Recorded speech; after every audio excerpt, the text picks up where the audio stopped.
Hey everyone, welcome to this webinar that I'm personally really excited about because it's been a really great way for us to book demos, which is co-prospecting. It's something that Ryan introduced me to, and essentially all I do is spend hour a week, and we're seeing really great results in terms of booking more meetings.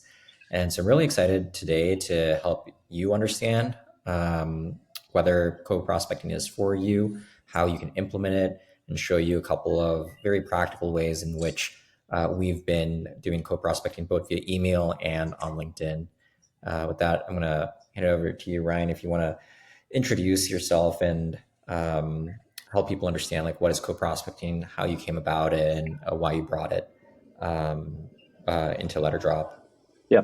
So I'm Ryan Patel, the founding business development hire here at Letterdrop. And how I first came across co-prospecting was actually at another webinar about 8 months ago from Clary. Shout out to Devin Reed and Kyle Coleman. Neither of them are at Clary anymore, but they shared some really interesting insights on co-prospecting as I made the jump from VC into business development, just trying to ingest as much information as I could, learn as much as I could. And they made a really strong case for it. So I basically gathered up my learnings there, came to Zach and be like, hey, this is what I learned. I think it's something that's worth implementing. And it's where startup we were able to spin it up pretty quickly, and we've had some good success with it. Really, the crux of co-prospecting is that if you have a target account, you can reach that account and book a meeting at a higher rate when you're going at it from multiple angles with multiple team members, opposed to if it's just one BDR, one AE going after that account. And Ryan, talk to, and you mentioned you learned about this at a webinar from Clary. What kinds of stats were they seeing? What have you been seeing personally at Letterdrop as well from implementing that? Yeah, they had seen about a 5 to 10% increase in overall reply rate and booking rate. So when they just had one AE, one BDR, SDR going after an account, they were booking meetings at around a 5 to 10% clip.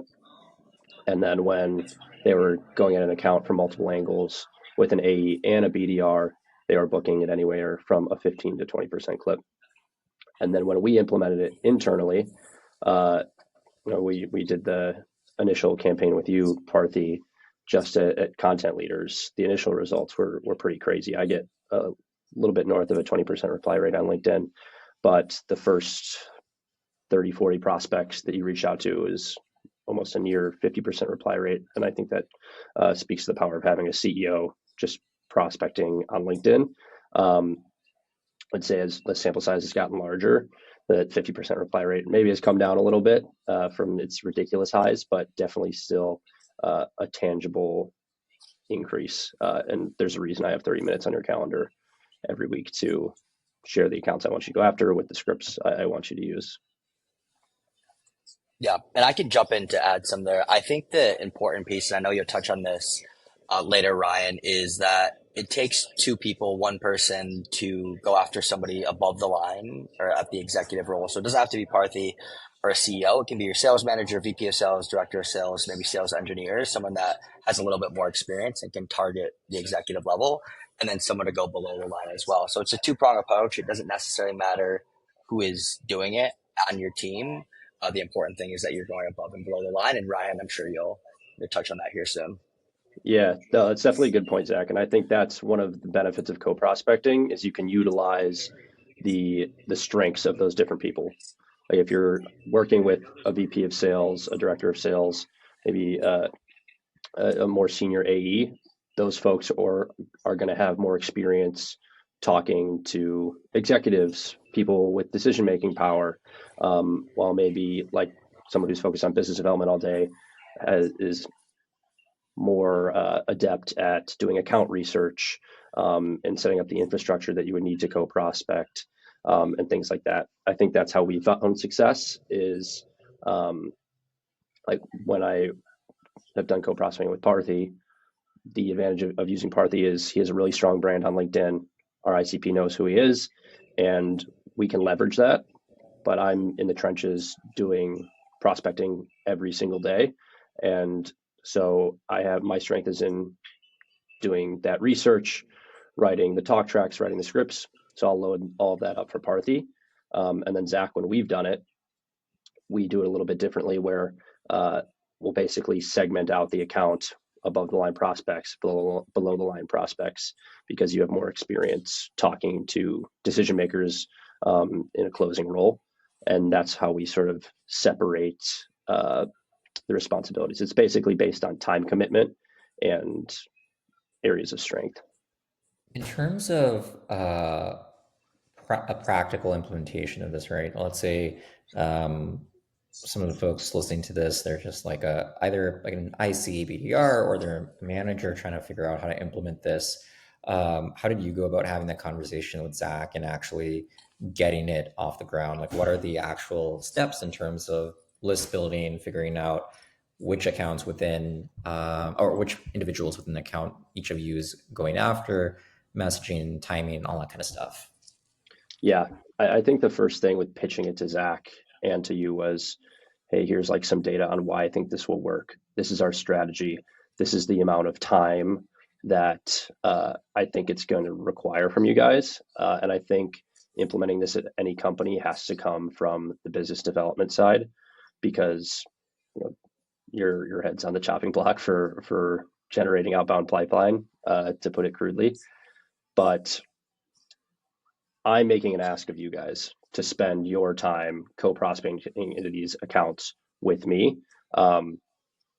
So that's like the pitch. Hey, this is what we're going to do. This is why I think it's going to work. And then my approach was to show you guys, this is how I'm going to tee it up for you.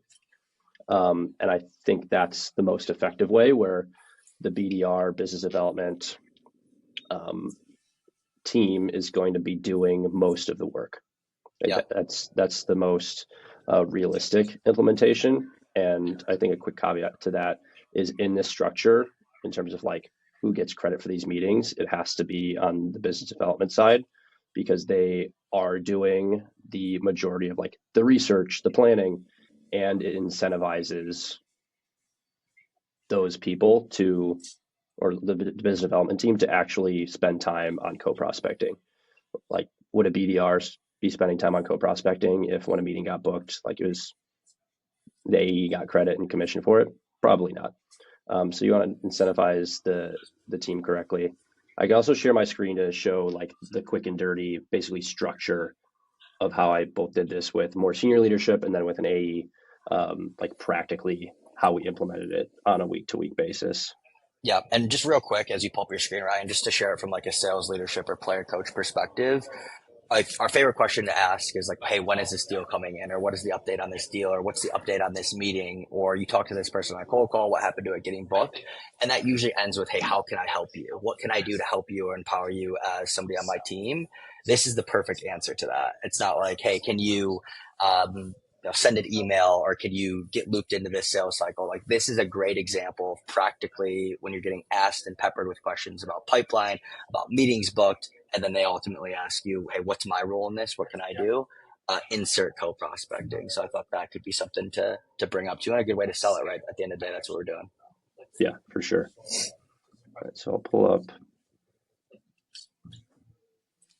So this is the tracker that I set up when I was co-prospecting with Zach, so with an AE.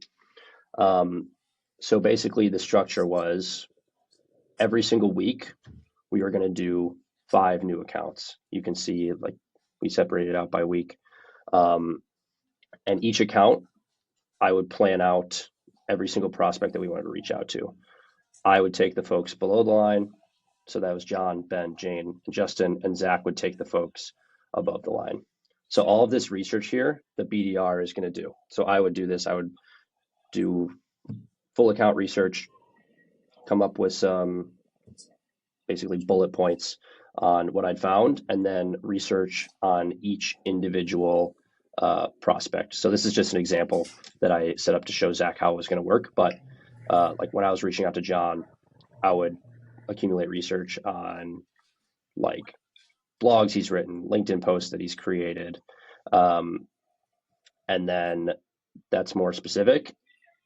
And when I would also do the research for Zach. So you can see how the research is a little bit different as you get above the line, where it's like a funding announcement, like a LinkedIn post. So basically giving Zach everything that he would need to go and do the outreach. I'm doing all of the research, and he can sort of just go and do pipeline generating activity. So we would sync on this for 15 minutes on Monday at the beginning of each week, and we would touch on the 5 accounts that we were going after this week. So this is just an example of a couple of cybersecurity companies that we co-prospected into. So we would just go over this every single week, and I created all the sequences, loaded them up in Apollo, and really all Zach had to do was, write his outreach. So it was pretty low lift on Zach, where the time it was requiring was just this 15-minute sync, and then the time that it took to do the actual prospecting. All told, probably an hour to 2 hours a week. And Zach is a full cycle AE, so he's doing prospecting anyway. There's just a way to make a better use of his time. So that's how you can do it with an AE, making sure that you have a consistent cadence, and that you're showing up with account research, making it low lift for them. When you're doing it with leadership, you are trying to make it even less of a lift. So in this example, me and Zach are spending time collaborating on the accounts that we want to go after, touching on like where we are in our sequences. There's a little bit more of a back and forth where Zach has some more input on like things he wants to do, accounts he wants to go after, types of outreach, like the messaging. When I did it with Parthy, I would literally just load up a list of people that I wanted him to send LinkedIn videos to. A week prior, I would send him a list of people to go and connect with. A few days later, I would ask, and we use some automation, we use LinkedIn Helper for this, so I'd send Parthy a CSV of LinkedIn accounts to go and connect with. He would go and connect with them. He'd send me a CSV back, the people that from that list that actually accepted his request, and then I would fill out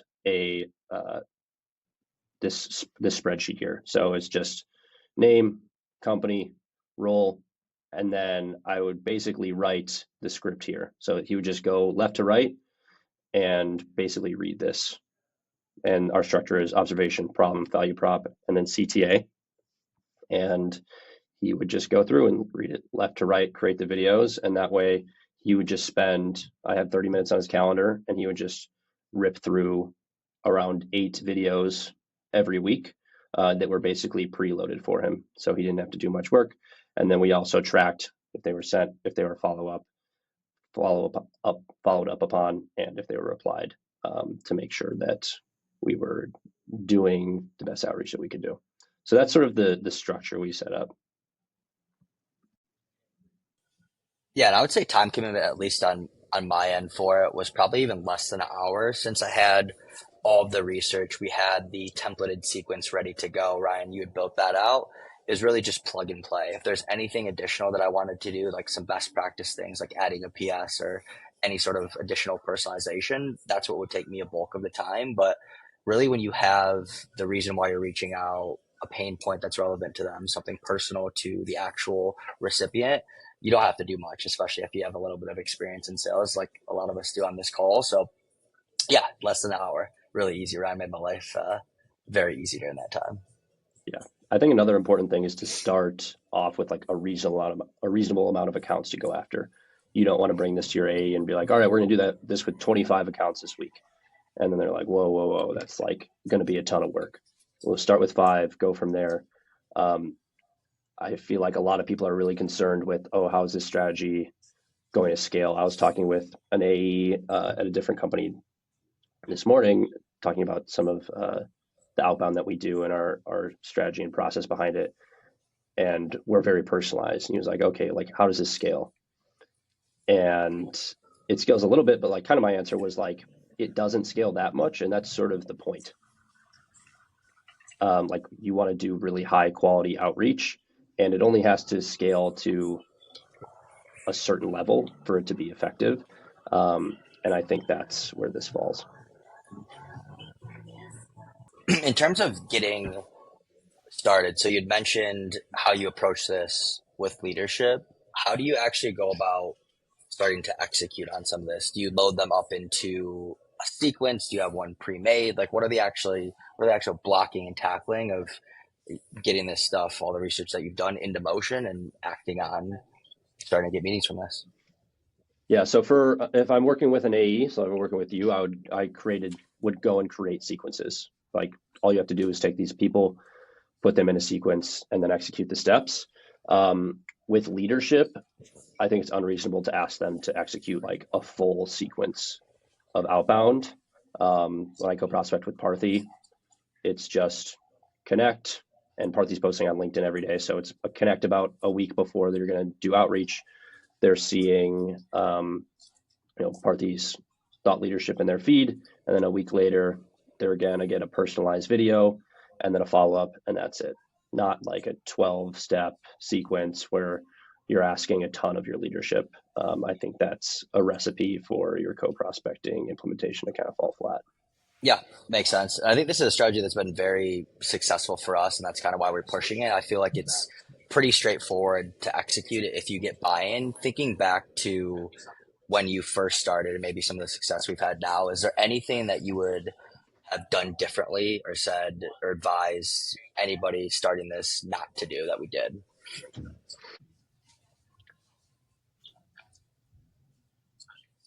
I think that when I was co-prospecting with Parthy, one thing that we came across early on is, hey, we want to make sure this is like very good messaging to the point where your leadership feels confident saying the words that you write.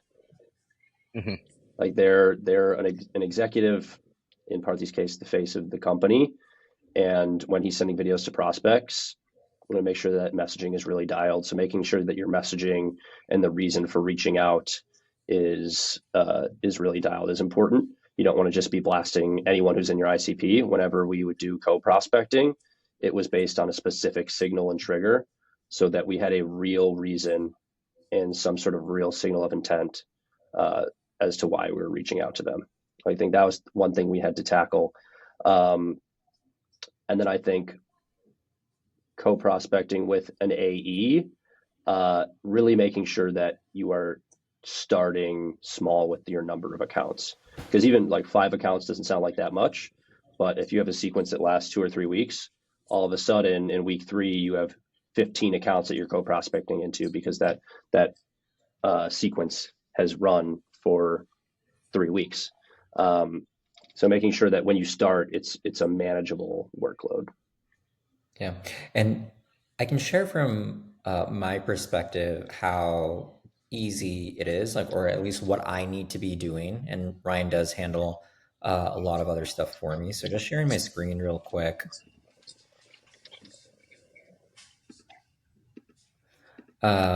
You can see that well before Ryan actually needs me to start messaging people, he's giving me a list of LinkedIn accounts to go after.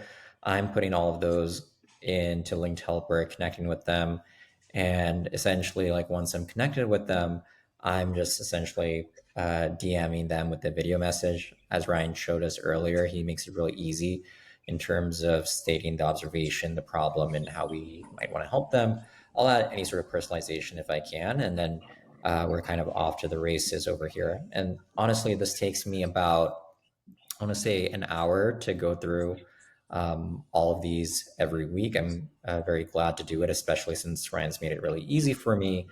And the only place where I'm actually adding value over here is by connecting with people, posting frequently on LinkedIn, using a lot of our own tooling around LetterDrop to help me with thought leadership, and then eventually hitting that person up with a message. So, for example, I think Olga was probably on this list from Ryan, and you can see that I actually, and Ryan was working on this account at SalesScreen. She's a CMO at SalesScreen. And then I come in, I record a little video, sent that off to her. And and then we started off a conversation and actually got time on calendar with her. And so it doesn't actually require a lot of time on my part. Ryan also does send emails on my behalf So in sequences, Ryan will use my email. We have a bunch of burner email addresses under all of our names. And as long as he has the messaging dialed in terms of actually continuing the thread, bumping the thread from my account is something he will do. That's something that you can do with your leadership team or an AE as well. It makes the email feel more like an internal email, more likely to get viewed, and also add a new perspective from somebody apart from the SDR. The other way we like doing this is via LinkedIn. So it's very typical for folks to see in their Apollo sequence or anything along those lines activity like, hey, like let's go view their profile, like a LinkedIn post, comment on something, essentially warm that account up. And it's great to do as an individual IC, but you can also do that as a team. And it's very hard for some of these accounts to ignore you when you're going to market as a team together. And so, for example, if we wanted to get some attention from Brendan over here, once again, using Letter Drop, we can actually just boost this post and pepper it with likes from all of us over here. So if I just wanted the three of us to go in and like this, I can go ahead and do that. And so without me bugging Zach and Ryan, Brendan's going to see a couple of likes there. Same thing with comments. Obviously, I can comment on my own, but because we have our team's LinkedIn accounts hooked up to Letter Drop, I can also comment on behalf of Zach and Ryan. So if you're an SDR, you can actually pull in your AE, you can pull in your CEO without having to consume their valuable time, but still get the value from their network, from their presence on these public channels on LinkedIn, warm them up eventually so that you can actually reach out to them together. Yeah, I think that's a great point, Parthy, and something that we do using Letter Drop to go after bigger enterprise logos. Like Gong did the study a while ago that I think it's around 17 touches for a prospect to notice who you are before booking a meeting. And using Letter Drop to quickly boost and have your team engage with their LinkedIn content, and even post by yourself. I mean, that adds into those touches. And I actually think it's more relevant than an email or even a personalized text message over LinkedIn or over email is, I think, posting, getting your team to engage, having a name to a face, building a brand, social selling. Most of that we do through Letter Drop has been helpful in us in getting some of the bigger enterprise 1,000+ customers in the door talking to us. I think it's just like a pattern interrupt too. Like not many people are doing this. So like when somebody gets outreach from multiple people in an account, they sort of like do a double take, and it just gets your prospect's attention. Yeah. Ryan, are there any positive examples you want to share of co-prospecting that you've seen over the past couple of months? Yeah, I'll share some examples of success and just like some practical like tactics that you can use when you're co-prospecting.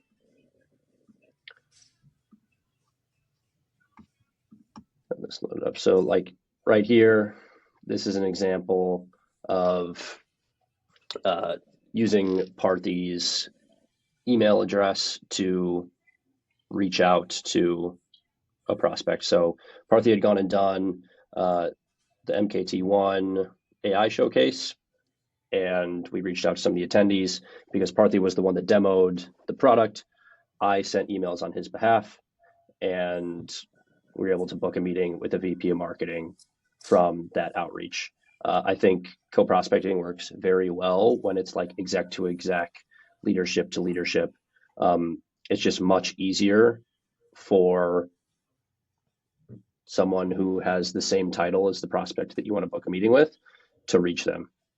Like does a VP of sales, VP of marketing, CEO, CRO, CMO want to talk to an SDR as much as they want to talk to another CEO, CRO, VP of sales, VP of marketing? No. Zach's an example over email. I think another interesting example and tactic that we've used is these group LinkedIn messages. So I'll basically create a LinkedIn group chat with a prospect that we want to go after. I'll send the first touch. So this is a personalized voice note with a little bit of picture. Some people might think it's a little corny, but it works. And then Zach will come over top and follow up. And in this case, Zach and Puneet had a conversation at a conference in the past. So that's just tying in some more familiarity. And this just really makes a prospect feel like this account is important to us. We've done our research, sort of like the show me, you know me type of thing. Another way that we will do co-prospecting, and I'll show you how we're doing this in Letter Drop, but you can do it manually as well. It just might take a little bit more time, is when I go into Letter Drop and I'm tracking our engagement. It's a little wider here. In my filters, I'm scraping Parthy's account, our head of CS's account, our content writer's account. So even if they're the ones creating content, I can leverage the engagement there. So a lot of this engagement isn't even on my own profile. This is on other people's profiles.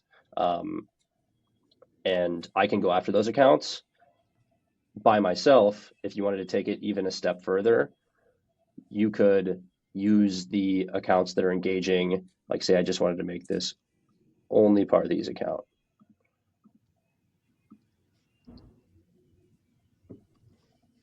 Let this load up. These are people that I could co-prospect with Parthy. And that's sort of the strategy that we've used. You can see like in a lot of these observations, the reason like the signal that we're reaching out, it is engagement on Parthy's LinkedIn account. Like for example, with this one, liked Parthy's attribution loom. Same thing with Michael. So it's just a great trigger to be able to reach out with co-prospecting because these people are already familiar with Parthy, but maybe Parthy doesn't have the bandwidth to go and do a full outbound sequence. So I'll take most of the lift and be able to leverage Parthy's established trust and credibility that we already have with the prospect in the account. Love it. Thanks for sharing, Ryan. I think to sort of just wrap things up, if a company is thinking about co-prospecting, obviously it's adding a little bit of a lift on the AE, on the exec. You have to make a business case for it internally in terms of change of process, right? Who do you think it's a good fit for? Who do you think it's maybe not a good fit for? Like, what do you want to make sure you've done on your side, the homework on your side, to make sure that this is a worthwhile effort on your part, and you're going to make sure that you have a fairly high chance of implementing this and it being successful, so you look good as an individual as well. Yeah, I think the BDR founder play probably only works at like earlier stage startups. If you're like a 250 person mid-market SaaS company, the odds that a BDR gets the founder to play ball on co-prospecting, I think, is much lower. But I think collaborating with sales leadership and your account executives, you can implement co-prospecting at any size company because those folks are incentivized to build pipeline. AEs and sales leaders want good pipeline coverage so that they can hit their quota attainment, hit the revenue targets that they want. But you're right, it is very much about the business case. And I think you just really have to come prepared and show whoever you are pitching this, proposing it to, that the reason we are doing this is because it's going to get results. Set clear expectations as to what the time commitment is going to be. Because if you're like, oh, it's only going to take you 2 hours a week, and then it takes somebody 5 hours a week, that's not good either. So you want clear expectations, and then a plan on how you're going to implement it and how you're going to measure results to say if this is working or not. And I think those are probably the core tenets. Amazing. Cool. Well, thank you everyone for tuning in today. Let us know if you actually do try to implement co-prospecting. If you want to hit up any of us either on LinkedIn or via email, it's just all of our first names at letterdrop.com. Feel free to shoot us over a note, and we're more than happy to help you think through it. Do it via email, have a conversation with your team, figure out how to do things more efficiently with LinkedIn as we kind of demo to you today. And we'll send a recording of this later as well. If you're watching this or you want to go back and see an earlier version of this clip, just shoot us a note and we're more than happy to send you something that you can use internally or share around on your team as well. Awesome. Thanks, everyone. Thanks, everybody.